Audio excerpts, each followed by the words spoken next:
Welcome to The Best Medicine. I'm your host, Dr. Bradley H. Werrell, and we're here to explore options and potentials to help us grow as individuals and as a community with one another in these difficult times and challenging times. We're exploring all manner of potentials related to the human experience, physical, psychological, medical, spiritual. It's a wonderful opportunity that we now experience in this critical phase of our human evolution. And I welcome you to join us in our podcast, become more aware, and identify with people who are helpful and supportive of you in your efforts as a human being on this planet and elsewhere too. We're going to be meeting people who are doing things that are widely variant from what is so-called normal within our society. In the creative space, within the social space, our common purpose, seeking to generate positive potentials to improve the lives of everyone in our sphere of influence, and to expand that sphere of influence so that we may positively influence others that are not yet engaged directly with us. That's the goal here. We will learn more about each other as we go. I wish you the very best. Thank you very much for tuning in. Another episode of the Best Medicine podcast with our dear guest, Alli Covington. Yeah. How are you today, Alli? I'm doing great. Thank you. How are you? I can't complain too much. It's just one of these days, and it's like every day is like a different day, and enjoy it as it comes to us, right? Exactly. So I read your story about what you have done. It's quite interesting. Thank you. I'm pretty excited about it. Pretty excited about where we're going with it. Well, tell me for the audience, just kind of give us a recap of how you ended up where you are. Ooh. So I worked my way through my bachelor's and my master's degree as a personal trainer and group exercise instructor. I was pre-med at UCI because I thought I wanted to deliver babies for a living. I always have a passion for kids, and so when I decided not to go that route, I got into law school, but didn't go because children's rights attorneys don't make any money. So, so I continued with my passion for fitness, and while I was in my bachelor's, I created the very first group exercise weight training class for Bally Total Fitness, which then got bought out by, I think, LA Fitness or somebody like that. One of the big guys bought them out, but they kept my class. And so fast forward to 2012. So this is like 1996 or 7. 2012, I go to join 24 Hour Fitness, and there's my class. I thought, that's pretty cool. Of course, I was a broke college student that could, put $5 of gas in her car at a time. So the idea of spending hundreds of dollars on a trademark was not reasonable, even though I was told by my boss, you should trademark this. So, but what it did is it gave me a lot of confidence that what I was doing and the things, the innovations that I had were things that people wanted, not just cute ideas. So in 2009, I started writing a personal training algorithm. And then, of course, because of my experience in personal training, I realized, well, people have injuries. So what are we going to do with the injuries? So then we've got to write, physical therapy in there for interventions for those ailments. And so now it turned into this whole big software thing. And yeah. And then I had, so at the time, and right now I still do, but I'll tell you where we're going with it in a minute.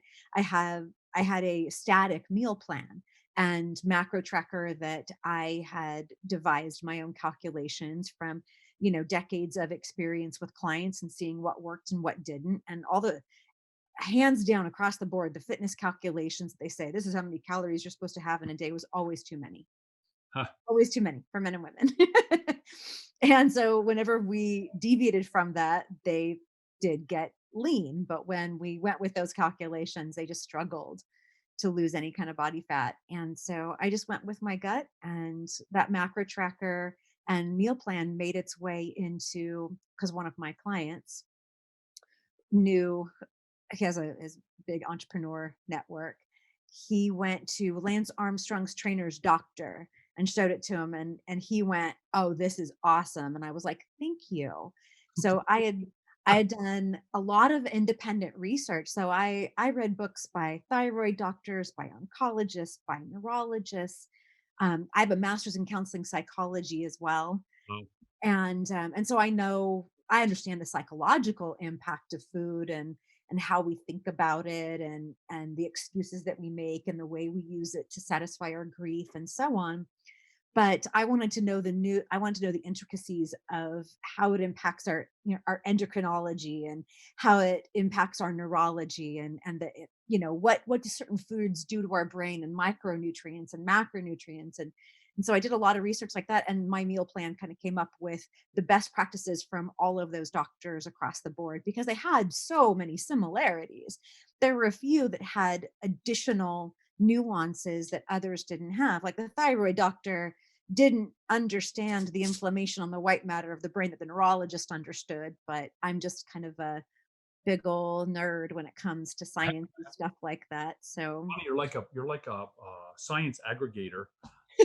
a lot, yes. And wait, and then repackage, mold it into some package, palatable form that the regular people can use. Yep, yep, That's pretty pretty cool, much. man. I like that a lot.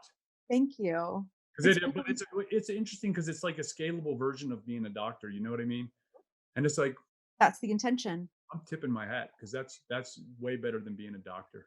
I agree. No, I agree. I'm really glad that I didn't go that route. It's incredibly limiting, and I'm really glad that I didn't go the route of private practice in psychology, because that would be just as limiting.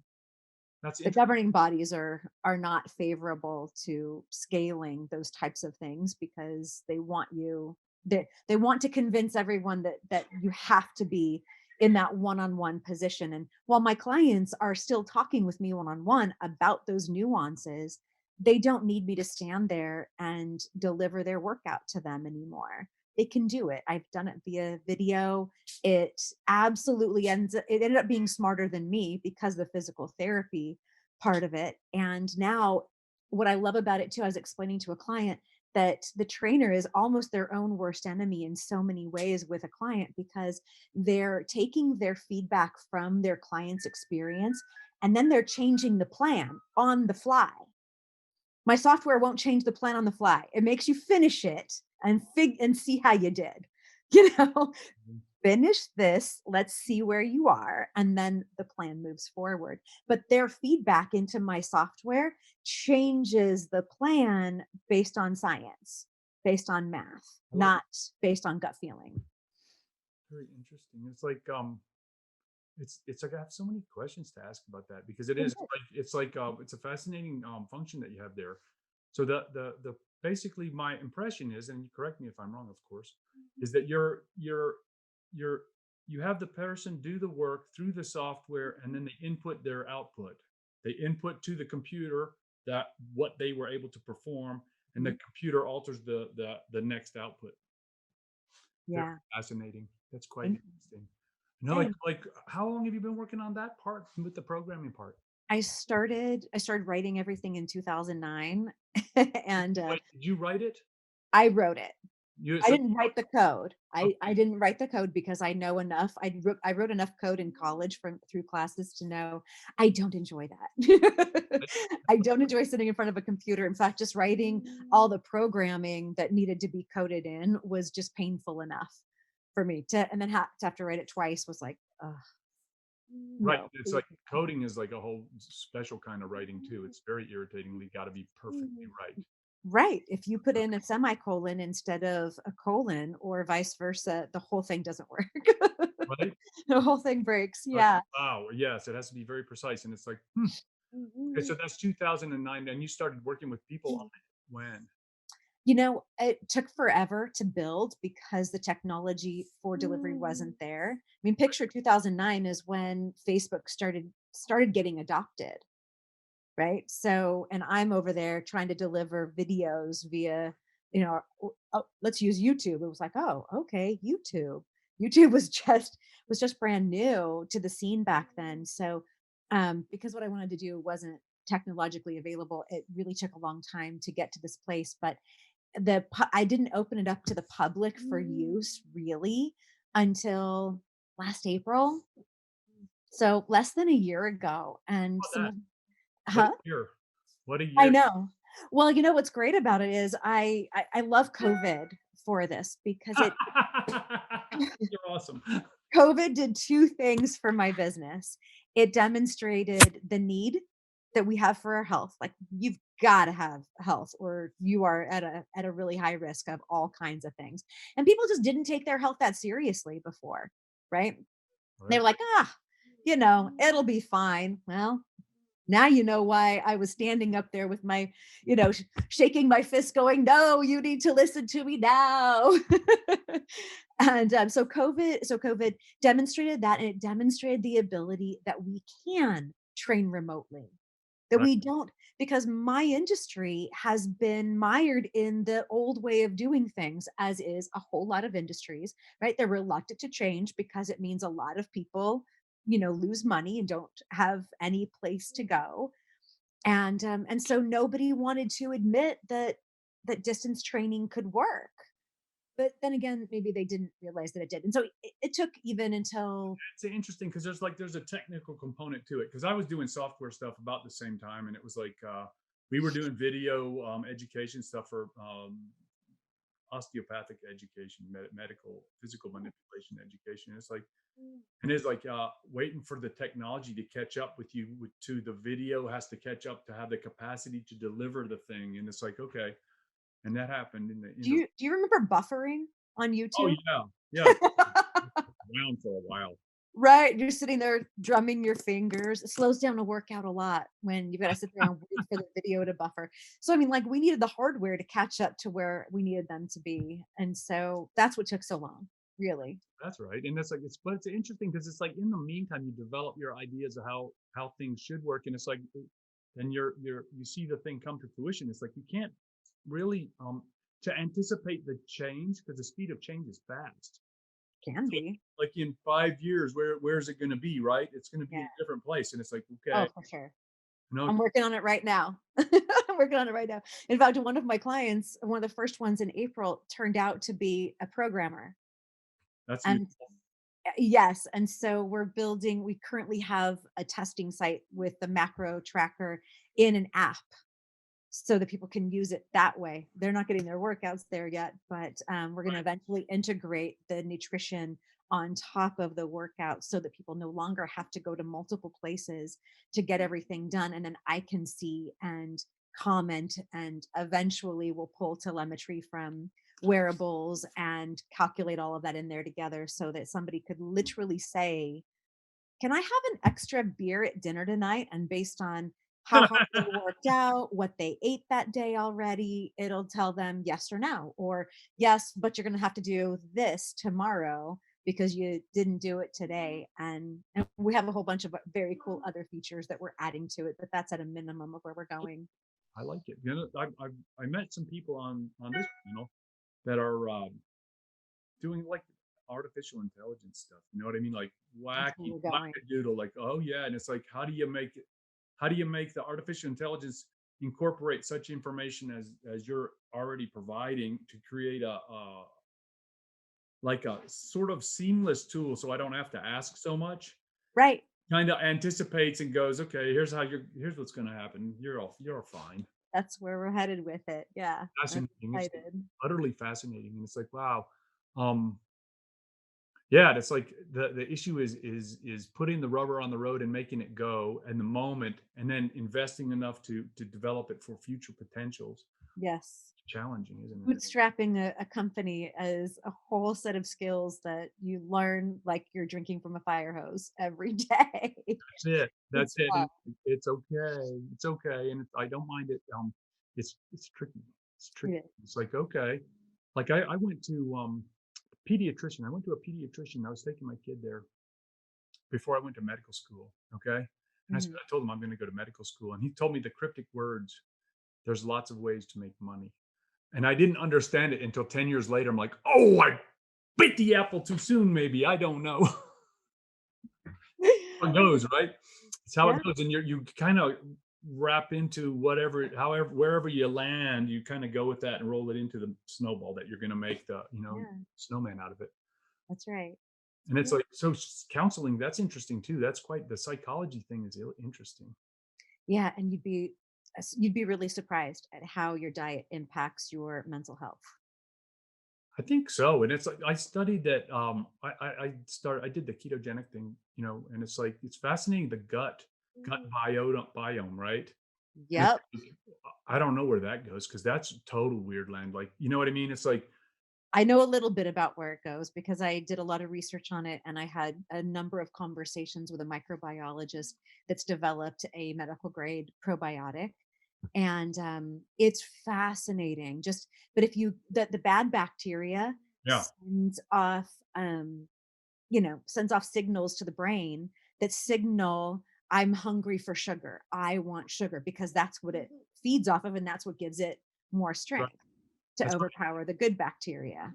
That's exactly what I learned. It's like, the keto thing, because the keto, being in the ketogenic state, you're not hungry. And it's, Okay. and you get, I came to the conclusion, it is the sugar consuming bacteria put out a stink, and you interpret it as, I'm hungry.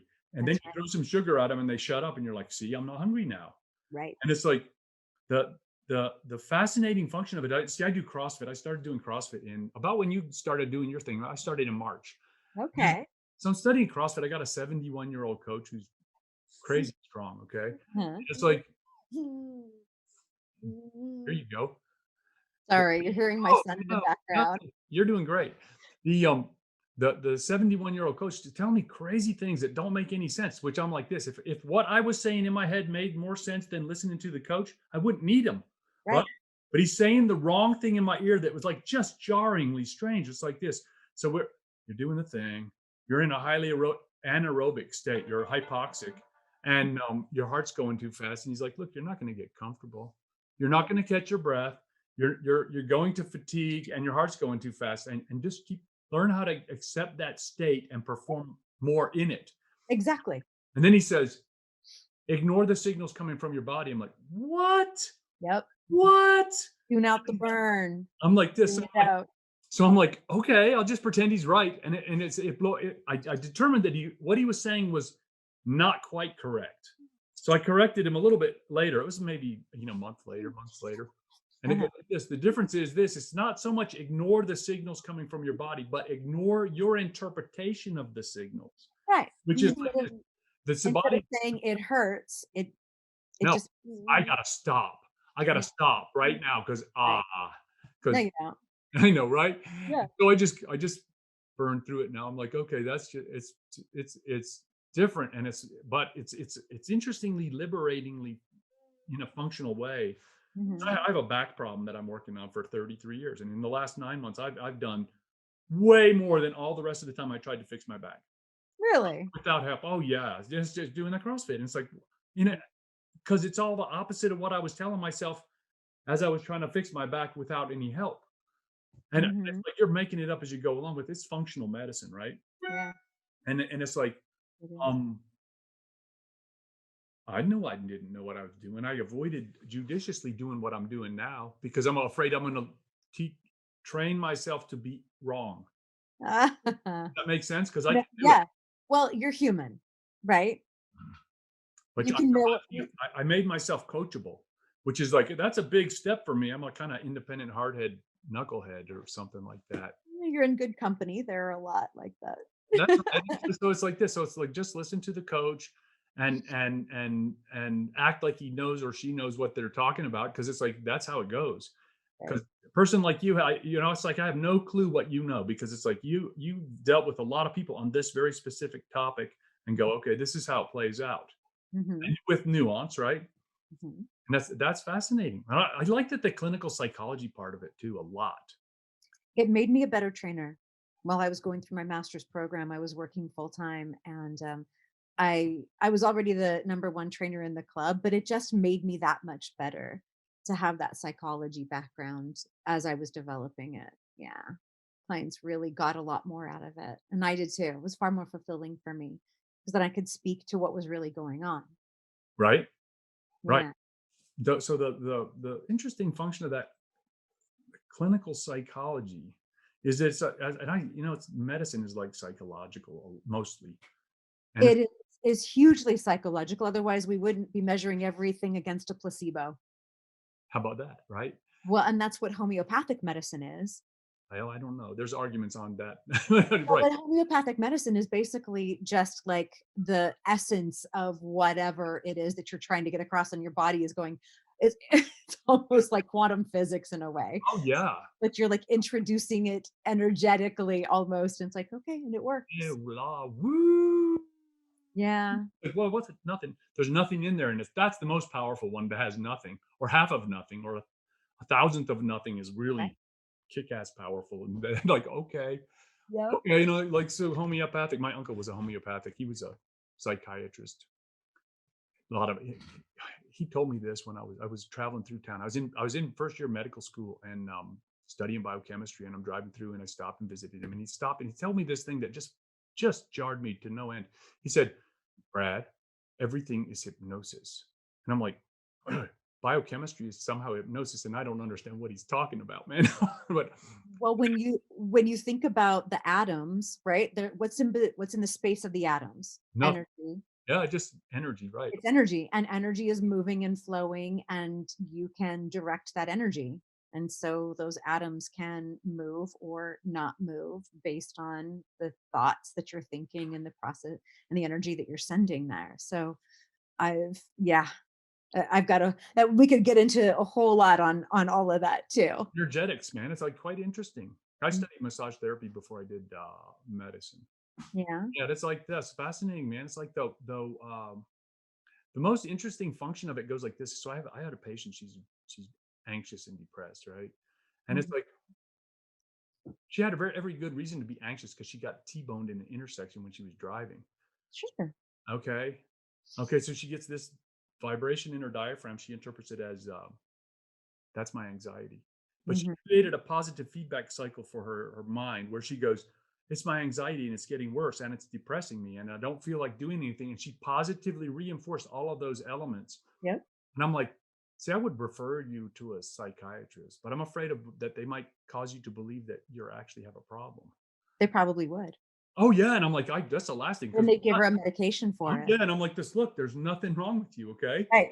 And it's like if I You had a trauma, you're okay, let That's it right. So go. I told her this is fascinating because I'm like, I studied the Jungian psychology for about a year with some people in England. And I'm like, just kept getting on the vibe, what the wavelength is that you guys are operating on. And it's like, okay, the signal is coming in and you're registering it. It's coming in as your diaphragm, right? Mhm. It's vibrating and it's just a signal coming in. And it's like, Totally. when you receive the signal and accept the signal, it can stop, Mhm. right? But if you reject the signal, it has to turn up the amplitude until you understand. Mhm. Okay. And I said, as soon as you accept it, it will go away. So it's like, well, what's the signal? I said, the signal was, I was in a car accident and it wasn't my fault. Mhm. That's where you're at. And it's like, so it's like the Right. interesting function to talk to her though, but because I'm deathly afraid of sending her to another person because I'm like, they will give you a diagnosis because they have to, or they don't get paid. Right. The victim mentality. Well, yes, that's right. Because they have to have a C code for it. There's a there's a modality called EMDR Yes. that helps sever that emotional tie to that memory.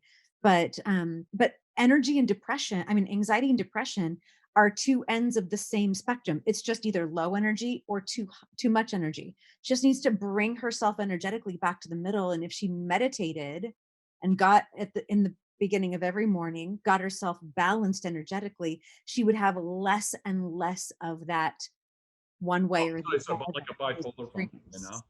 Yeah. That's I would I would have her meditate for 3 to 6 months and see if that starts to subside itself and that everything else starts to work a little bit better in her life. excellent work. So this is what we call a curbside consultation. Yeah, there you You're go. doing great work because you just fixed me. I like you helped me to figure out that because I never made that attachment of the association of the anxiety and depression as a continuum with extremes and a polar They're like just let's opposite. say interesting though it is the center has Too much failed. energy, right? Too much energy or too little energy. And to be honest, I just made that connection, I think Monday or Tuesday. So like yesterday, or and Right. I don't know, it just, I leave my mind open and this stuff comes to me and I go, yep, that's right. Of course that's right. Makes total sense. It's just whatever, words we have to try to assign to it, but it's just energy. So it's either I've got too much or I've got too little. Either way, we want to get back into the middle. That's And right. we can do that. Exercise will help her a lot too. Relieve that extra energy. So somebody who's got too much energy, they need hard, intense cardio, blow off that steam, right? Weightlifting doesn't do it to the same degree as just running their heart rate up and getting that cardio, just letting that energy. It's like taking the lid off the pot, let it go. Right. But Right. it also helps the person who's depressed get their energy up. So Interesting. if you think about it, that intense cardio, if you're anxious, you need to, let that go to come back to the middle. If you're depressed, you need to bring your energy up and it's going to do the same thing. So it's the right answer for both. But I would also stay away from sugar and processed carbs. That sounds like a general prescription to me. That one is like, how hard is that to figure out, right? It is, but it feeds into, I mean, it changes our brain chemistry because the sugar attaches to the same receptors as opiates. So we're just, we're training ourselves every time we eat sugar that this makes me feel good. This makes me feel good. I get a dopamine rush. No, And every time that's a positive reinforcement for continuing to do the same thing over and over again, even though we don't like the results. we say that. We We say say, say we don't like the results and we keep oh, we back. don't like the side effects, That's right. The side effects, the right? side effects of diabetes and comorbidities and, all that stuff. But, Well, I was listening to some guys that it's all about vitamin D, right? mhm. Like vitamin D, and it's like fructose. High fructose corn syrup is just the bad thing of all time. Yeah, I've seen that too. Just wicked. Like, wow, how about that? Hmm. But what do you spend your time doing when you're doing all this research? What do you do? I'm mom. Okay. So what does So that mean? How does that work? I got no clue about that. I have a 2.5-year-old that I have full custody of, and a 13, almost 14-year-old and an almost 10-year-old Very that I have, good. you know, 50% custody of. So I spend a lot of time momming. That's good. And when they're working, I'm working. Or when I don't have my older two, I'm working. And And then you just follow your interest and like look at like I don't know what like NIH or what do you do? so, oh, you mean like how do I Yeah, figure out what am I how do you learning do? next? Yeah, how do you do what you do? So I'm hugely curious about That's things. that is a gift and it's underrated.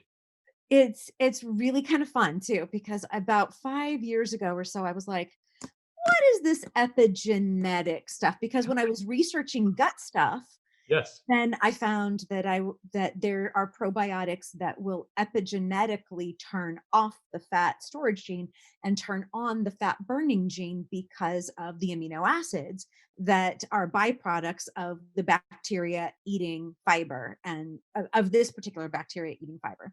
And so I went, epigenetics, huh? I'm drumming my fingers. Well, let me find out a little bit more about that. How does that work? So I buy a book about that. And then I buy a book about micronutrients and how that impacts the brain. And then I just go down the rabbit hole. And then wherever the rabbit hole takes me. And then I end up on this book about mental illness. And then this one over here on quantum physics. And Right? How about yeah, that?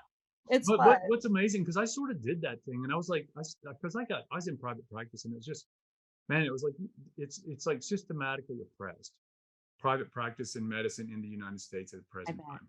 It's like it's absolutely oppression, and it's like so we're trying to make this thing float, and I'm like, okay, so we're doing penance essentially because it's just okay. So I'm Yeah. working, doing the telemedicine thing for Mhm. about 4 or 5 years now. This is my fifth year doing it, Good. and it's like doing that because it's like okay, you see somebody, and then you might wait 20 minutes, right? So in the 20 minutes, what are you going to do? I don't. Well, you do some squats, and then you after they let you stand up, you do some squats, and then you go back to reading or doing research on the net or whatever you're doing. And I let myself study things that I was curious about, but they're like forbidden topics. You know what I mean? It's Mhm. conspiracy theories and stuff like that. I'm like, okay, I'm just gonna. I don't care anymore. I'm done because I'm nobody's watching me, nobody's looking over my shoulder, and I'll just You're follow confident. my interests, right, and allow myself to the freedom to be curious enough to follow the rabbits. Right. And it takes some doing, because we kind of build ourselves into, we talk about energetics, right? You Mhm. build yourself into an energetic, like, cubby hole. Mhm. Like those games where you have the ball floating around, it falls into the little ditch, and it's Yep. like, yeah, that's your little energetic, and it's like it takes energy to move it out of there. Mhm. And that's the issue. So once you let those dissolve a little bit, then you can then you're roaming again, and you can follow the rabbit and do the thing. Yeah. And Yeah. that's how I ended up. Because that's how I started on the CrossFit. I was telling a story to a new patient. He told me he was the CrossFit coach, right? And I told him, it took me a year to. It took me, I don't know, a long time to learn how to do a squat properly, because nobody was training me, and Well, I wasn't smart enough to look it up. a deadlift is pretty tough, even though they're both natural movements, Right. but not usually with weight. That's right.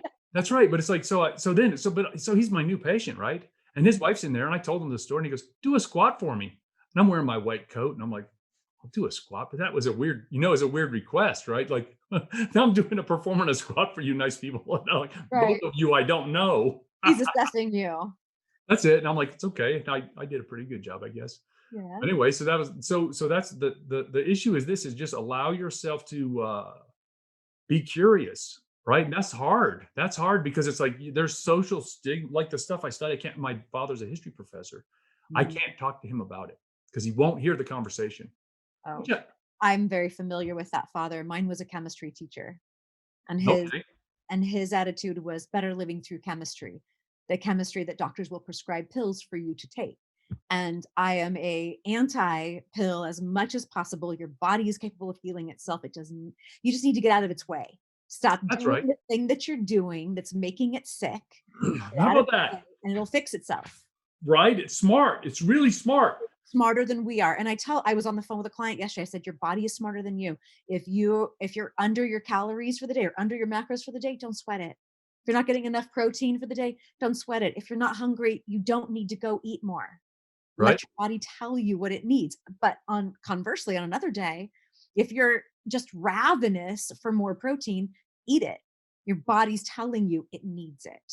Right. It's definitely smarter than we are. My Mhm. sister told me a story that was kind of funny. So my sister's she's a coach, like a life coach kind of person. Mhm. And she was telling me the story. Somebody did an experiment, okay? And I don't know who it was. I would give you the citation, but it's not properly cited. Okay. So I Okay. apologize for that. No It was worries. like this. They did a survival training exercise. Okay. So they took kids from little kids, right? Like 6 years old. Okay. I don't know how they did the study. And it may have been a retrospective look at people who in survival situations, little kids to trained Army Rangers, Navy SEAL kind of people. Okay. Okay. Yeah. And the little kids are the best at surviving in a wilderness situation. Really? And it goes like this. Here's why. You ready? When the kid is tired, they rest. When the kid is thirsty, they drink. And when the kid is cold, they get shelter. The adults are like this. The adults are like, if I just push myself a little bit over the hill and then it's like, no, wrong answer. Body knows what to do. Yep. And it's like the kid is not crazy enough to believe the nonsense stories that you're telling yourself in the back of their head because they That you haven't think that you developed know that. better than your own body. Yeah, They because don't even think of it. education makes us so smart, we get egotistical about it.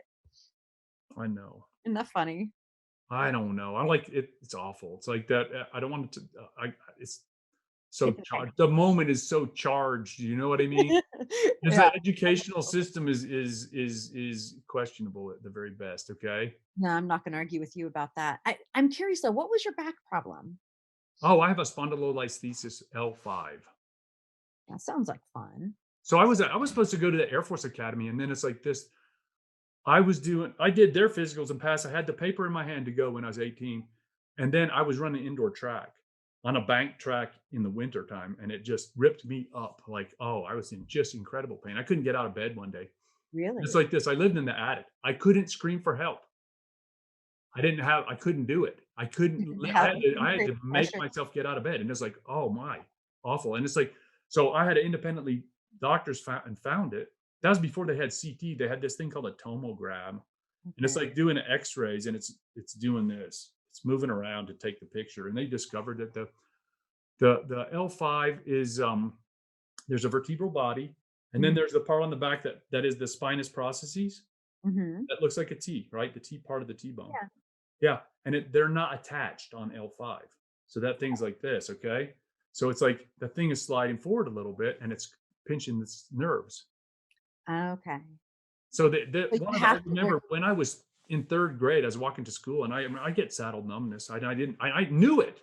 And I just feel like that's weird. And I just keep going to school because the kid doesn't know any better. And I Right. never told anybody because it's like, what would you tell? It's just a thing, it's not a Not noteworthy. only that, you wouldn't, I mean, it's not happening at the moment, so doesn't occur to you, "Hey, by the way, let me tell you what just happened on the way home from school." Right. Right. So, it sounds like you would have to work the muscles in order to stabilize that and reduce your pain, It's like, yes? yeah. And I'm like, I have to work the muscles. No, You it's could the build. interesting function is it is, and I attribute the CrossFit's good because they're very keen on the form. I Mhm. make the form perfect. Yes. Okay, so if the form is perfect, it's okay to work the muscles. Yes. It has to, the form has Every to. other way doesn't work, Correct. You will just mess yourself up and injure yourself worse. and Yes. that's why I avoided lifting. And I it didn't even, Yeah. I kind of didn't have any money, and when I was young, and I was like, well, I didn't ever think of it, and now being a physician, all I have is a lot of money and very little time. You know what I mean? It's like, I'm Yep. very good at having a failing business is a wonderful incentive to figure out how to get money. And I'm That's like, right. now I don't have a failing business, and I work hard, and I'm like, I have a little bit of time, and I'm like, I'm going to pay the coach. Of course, I'm going to pay the coach because that, That's for you. you know what I mean? Well, because it's like, what Now a road. you just spoke to exactly why I created what I created, Oh, because it's oh yeah, expensive. It's oh expensive yeah, to get somebody to spend an hour with you to run you through your workouts and make sure you're doing everything properly. And I get it. Trainers got to eat too. They've got rent to oh yeah. pay and That's so on. But there's so many people that need help, that need guidance, that can't afford to spend $600 to $1,000 a month because like, they're not even right. saving money as it That's is. right. So that's why I built what I built, because I thought if I can scale it, I can scale me so That's that right. people That's can right. get access to me to ask questions, but they don't need me spending my time with them, then everybody's happy. Then I have some leverage. They have me at their disposal whenever they want, and they're paying less cost for That's that. right. Now, do Yeah. you train trainers? Do I train trainers? I haven't. Not yet, but that could be on the horizon. I think that would be really good. No, I think So that's the way to do it because it's like there's ultimately there's a limit on the scale that you can achieve with what that model that you're telling me. if I unless I build the technology to answer more of those questions and have the Sure, AI sure. do more of that, And then you're an interesting character. I gotta say that. I'm very impressed. I'm tipping my hat some more because I don't just do that, by the way. Okay, I'm oh very well, thank impressed. you. I appreciate that. And Yeah, it's like it is, and it's like so. I was working this the that's what people. my plan is. Eventually I need to go there and train trainers to be able to do what I can do, and because the PT programs don't have all this. They don't have the psychology, they don't have nutrition, they don't have all of this other stuff that I've learned outside of that. Well, so it goes to this the professional, the licensing bodies, et cetera, et cetera. It's like they're hideous. Yeah. Yeah, No, that's as nice as I can say it. Okay, this is a G-rated show, right? right. And it's Yeah, like I'm with you. I was when I was in massage therapy, they were just now getting wiring that profession up, and I was like, oh, you guys are turning me off, man. It's just awful. Just Yeah. can't stand it. But in any case, the because I'm like on the same the people that I was working with are the Jungian psychology people in England. Uh-huh. They were building a scaling program to build the training of counselors. And I was like, that's an interesting model, but it's okay. But they're trying to integrate it into the healthcare model with the Oh, insurance agencies, the professional papers. they're just trying to diagnose. They're trying to help people, and it's hard to say. They're just getting running, educating people. So they were having a teaching program that I was participating in, and it's interesting because it's like, well, I think that the mix that you bring to the table is perfect. Thank you. And it's like, okay, what does that mean? You got so much work to do. Look around you. This place is a mess. Yep. It is. And go I could ahead. spend the rest of my life doing this That's and not perfect. make a dent. But I would like to make a dent. I'd love to have millions of people that we're helping. And if that means I have 100,000 trainers that are also, on staff helping make that happen, then I can see that being the case. And that would be really, really fun. Yeah, I guess I tell the patients that, like, when I'm working, because I got hired by the hospital because I couldn't make it as an independent guy, right? We sold them the practice, and we sold out. And it's like, because the hospital gets paid. Listen to this craziness. They get paid 3.5 times what we got paid to do the same job. If I do the same job, they'll pay them 3.5 times what they will pay me. That's just wrong. Is that because of the overheads? They figure, well, your office is just your office and they have a huge hospital, so they need more money. Like, what was the logic behind that? It's the only thing I can think Wait, you're presuming it was a rational decision. That's interesting. of. And it's like, they obviously don't care about money, and Right. they obviously don't want me to have it. Maybe it was to run you guys out so that the hospitals run everything. I look at it as is you're too independent. Yeah. So they're put you underneath the corporate umbrella. Now you're subject to policy at a closer level. The leash is a little bit tighter, right? See that? Yeah. It's like, and it's They're gonna get you one way or the other. utterly fascinating, and because it's unbelievable. Look, you're doing private practice, you're doing your thing, and it's like, but when you're dealing with these insurance companies and government, they act in the same fashion, which is they have other motives that are not like straight, like dealing with a person. Right. And so it's like, it's unfathomable. Like the premise that they don't care about money and will pay 3.5 times to somebody that's not you is like, what? It's Well, so unbelievable. that's because they have nothing but unlimited resources from our tax dollars.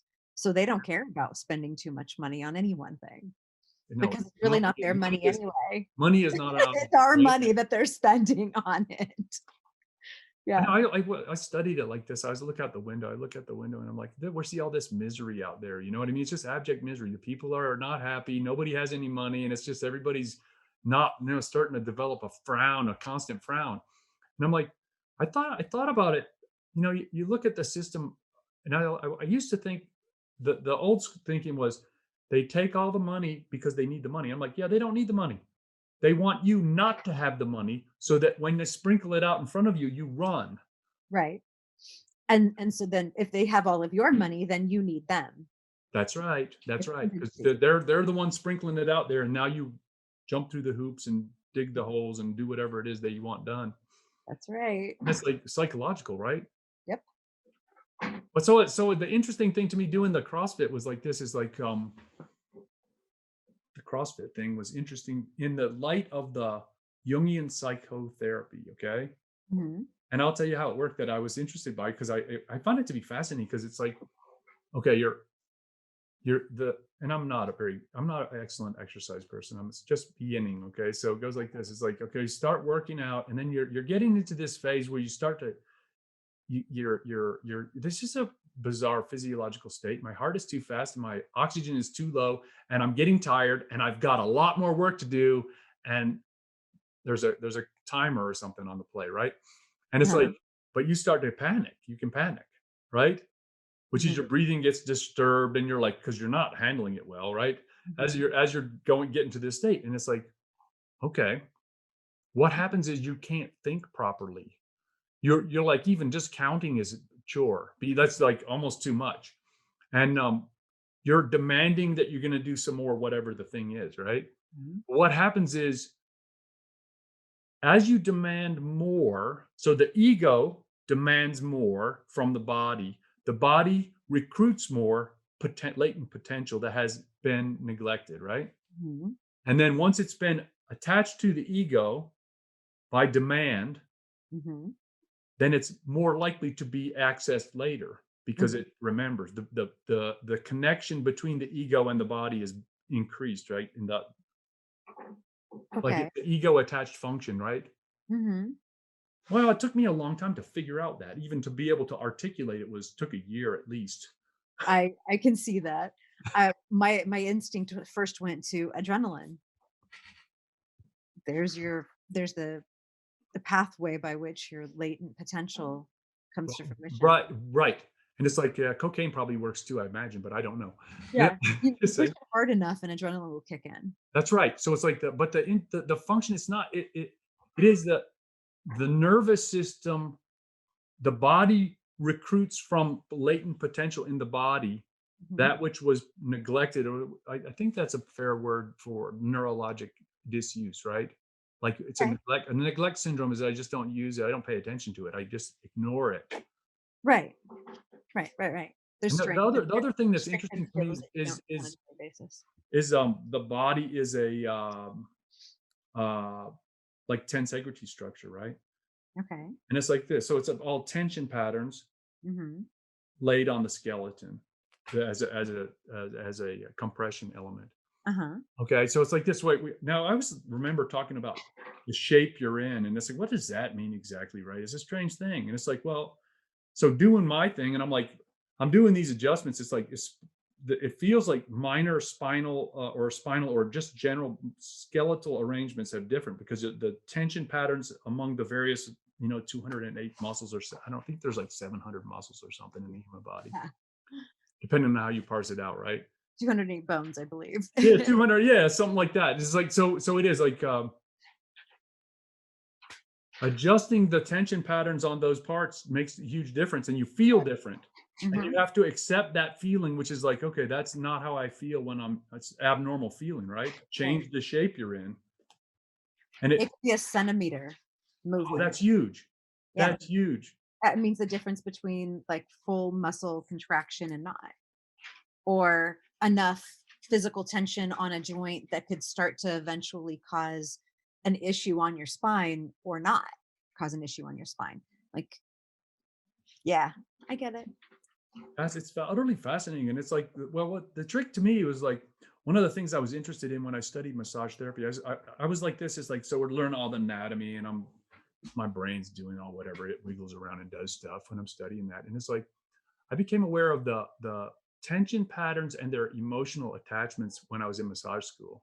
Because I Mm. would have these people come in. So we had this little student like clinic. So we have people come in, and they're kind of they're like a Coke can with some dents in it, right?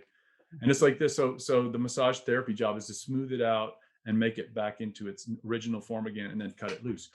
And I saw these people go out, and then they would come back with the exact same pattern, Right. like repeatedly. I'm like, whoa, what? This is bizarre, because it's like, what are they obviously are doing something outside, and then I fix them, and then they keep doing the same thing over and over again. It's like Right.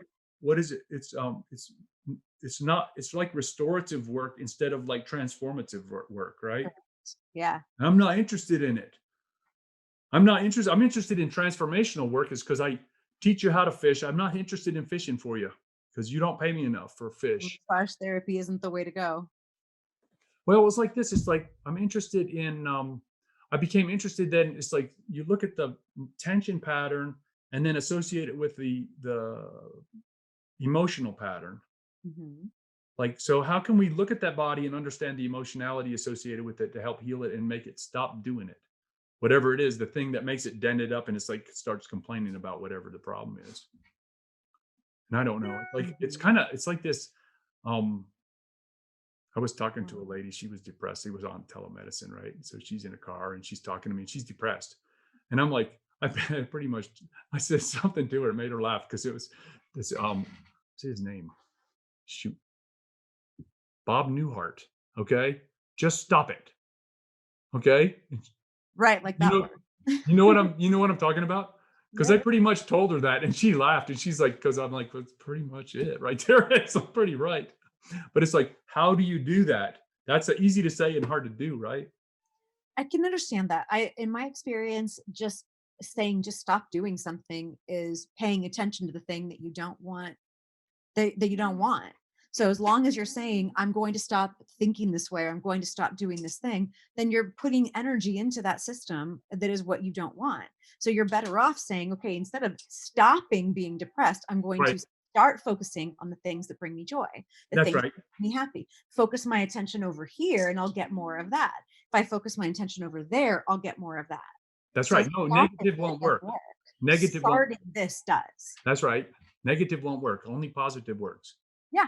So it's like that's what I was talking to my sister about, habits and formation of habits. And it's like you can't like say smoking, right? You can't just stop smoking. because then there's a hole that's shaped like a cigarette in your life, that right between your fingers, that's missing, and it's like, okay, it's going to find its way back there. It's like you're attracting it by eliminating it, Right. right?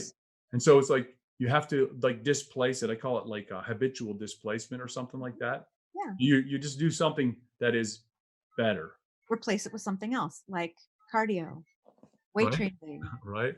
Krav Maga. I don't There care. you go. No. So what's the name of your system? Oh, Bod by Alli Covington. Okay, very good. And you know, You that's can that's find it at awesome. bodcompany.com. Bodcompany.com, is that correct? Yep. BOD. BOD. There you go. Bodcompany.com. How about that? Yeah. Well, very good. I like. Hmm. I don't know. I appreciate that, and I appreciate you coming to visit with me. I Maybe appreciate you inviting me to come visit with you. I want to chat with you some more because you're fascinating. What we have work to do because I think we can work together. I think so too. Because it's like how you're right on the money. So it's like Thanks. that's as good of a start as there is, and you're doing the right things and you're for the right reasons. It's like, okay, that's the people I want to work with, Thank right? you. Me too. And it's like, okay, but with so much work to do, right? Yeah. Well, very good. But the great thing about COVID is it shined a spotlight on the things that we always knew were important, but everybody else took for granted. And now they got a really big slice of you need to take care of your health. It's imperative that you take care of your health. And so I'm grateful for it, for doing that for us. In addition to getting rid of influenza, right? Right. I mean, in 2013, I did a talk called How Your Health Impacts Your Wealth. And so I quantified the amount of money that an individual will spend if it gets those typical comorbidities Oh that yeah, people are looking at right now with COVID. And so whether it's ADHD, or I added ADHD in there because I thought people needed to see that the impact of food on their brain, but high blood pressure, heart disease, diabetes, obesity, osteoporosis, all the things that are preventable through great diet and exercise. And I was making a tremendous case for this is what's making you broke. You need to capture, take control of your health, and you'll be able to save money and have the life you want to have. And I'm telling you, like, people were like, yeah, that was a great talk. Some people made some changes, a lot of people didn't. And I thought, okay, so if I can't appeal to your greed, what's it going to take? Apparently it's going to take COVID. Because right now I get over 150 inquiries a day of people wow, who are looking for remote training wow, all across the nation. It's wow. really fun. I mean, it's a really great time to have it up Impressed. and running. And all the other trainers are working from Zoom. So they're still trading their time for money. They're still making appointments the old-fashioned way. 24-hour fitness, LA Fit, they're all still doing they're still using the same business model. They just brought it onto a Zoom platform. And I'm like, I need you guys to think a little bit differently. Think Right, at a right angle instead of, just trying to go forward only slightly off to the side. right. They're not there yet. They're not there, but the bigger I get, the more they'll pay attention and the more we can help people. All So right. What's the URL again? bodcompany.com. I have to write it down. See, my working memory is a little bit shoddy. There we go. I know, right? Your processing is like, wait, but Mike, Like, do do you for me. exist on a regular And I'm like, oh no, I'm going to use it. It's right there. I put it on there. do you exist on a regular basis? Should we work on those memory? Memory. All right. Probably it's just overuse of nonsense. I do too much nonsense. No, that's okay. At least you have some time for it. That's right. Thanks. No, I think the hardest thing is making time, and it's like committing to time is tough, man. It's like, wow, okay. Is it? I treat it like an appointment. I treat everything like an appointment. That's So good. I wouldn't be late to an appointment. I wouldn't be late to a class. That's right. I'm not late to any of my other things. Not late to my workout, not late to That's right. giving my kids breakfast. Everything Right. goes off just the way it's supposed to. Right? Perfect. Yeah, but it's not hard. It's just a habit. That's right. And it is changing the habits is energetic change. It's like, okay, it's scary because you don't quite know what you're getting into, before as you plan it, right? Maybe. I mean, yeah, but I mean, you know what you're wanting out of it. So I think that we tell ourselves It's hard. I think we tell ourselves it's going to be difficult. It's going to, oh no, what am I going to do when I figure out that it's difficult? And then you get in there and you go, this wasn't hard at all. It's like my teenager. I said, you're doing a sugar detox. I watched how much sugar you plowed into your face in December. Right. Sugar detox starting January 1, because I had him January 1. And 2 days into it, I thought she'd be just on me for sugar. She goes, it's easy. I thought it was going to be hard, but it was all in my head, Mom. I went, yay, I have done it. I can die peacefully now. She's got it, right? It's all in our heads. Whatever we think is going to be difficult, it is. That's We think right. depression is going to we think the only way out of depression is to take a pill. Oh Well, my. then I guess for you, that's going to be the truth, right? If you think it's going to be, if you think you can't work out to save your back, then I guess that's going to be the truth until somebody says, no, it doesn't have to be that way. Here, let me show you something different. So that's where I think a coach is really, really helpful. Somebody that can say, here, let me just help you bridge that gap and get over here. Right. And then you can run, right? You don't have to stay in CrossFit in order for your back to not hurt. Right. That's right. Don't, because you've got the fundamentals of your form. You could go anywhere. You could do it at home. You could do anything. You know what your form needs to be, whether you're holding dumbbells or holding a bar on your back. Who knows? Now, I don't know that I would necessarily put a bar on your back, but I'd have you do squats a different way and still target the same muscles and still get the same out of it without loading your spine. But that's just me, because I tend to be more on the cautious side of I do no harm That's right. type of trainer. No, it is a fascinating thing because I have a friend who's exercise physiology. He's a PhD in it, and Mhm. he's a personal trainer. He trains like octogenarians, and some Oh. old people. And it's like, okay, the trick is, okay, how much pushy are you going to be, and stress them out, and Right. and what benefit are you getting versus what. And then so The risk reward. it's hard for the Right. coach because how Mhm. you don't want to hurt somebody. Right. There's a risk reward benefit. And so when I chose the exercises to put into my database for all my programming, I kicked out everything that was too high risk for, any reasonable person who's not training for a sport. You don't need to do it. There's no Right. reason to do a particular exercise, like burpees. You won't find burpees in my program because the risk of stroke or aneurysm is too high for what you're getting out of it. It just doesn't make any sense. But I do have a low impact version that doesn't change your altitude. Right. It's not going to drastically change the blood pressure in your brain, that are just pop ups. You get the same benefit from the burpee without the risk. Why wouldn't I do that all day long? So you're right. Your friend is right. Yeah. Yeah, it is. So I'm sure he is. I mean, like I said, I don't mess with the physiologist too much. I'm just kind of like, okay, like let them. They know how to train people, and it's like, okay, that's an interesting study, and I wouldn't even begin to go there because Mm. it's like I know I don't know, and you don't want to learn me to learn on you, right? No, it's a lot of experience. It's a lot of experience of having made some mistakes, having watched other people make bigger ones, Oh, right? that's And yeah, I had a client that had a stroke during a session. Excuse me, not a stroke, an aneurysm right. during a session with her trainer. Oh So she's my, pretty afraid to train again. I can understand that. Yeah, you have a little PTSD from that. If you ended up in the hospital and had to go through all of the recovery of that, yeah, I might be a little bit leery of some trainers too. wow. Yeah. But they tend to push they tend to push way too hard, harder than a client's body. And they tend to do it because they're trying to help you get your money's worth. Because if your body was really only prepared for about a 30-minute session Yeah, and you paid for an hour, you'd be pissed if you didn't get your hour. no doubt. And you'd be pissed if we spent half of it on the treadmill with me talking to you, right? Be like, where was my workout? So that's one of the big downfalls of being a new person starting out and hiring a trainer. It's great that you hired a trainer. The bad part is that you didn't know that your body wasn't ready for an hour-long session. That's And right. and they So, can't refund it to you because no, that's not what the gym does. And so you end up overpaying in the beginning and underpaying later on. So I've tried to smooth that curve out for people. that's good to notice that though. But that's the entrepreneurial part of you. That's like paying attention to cost benefits and how the it's engineering the business, right?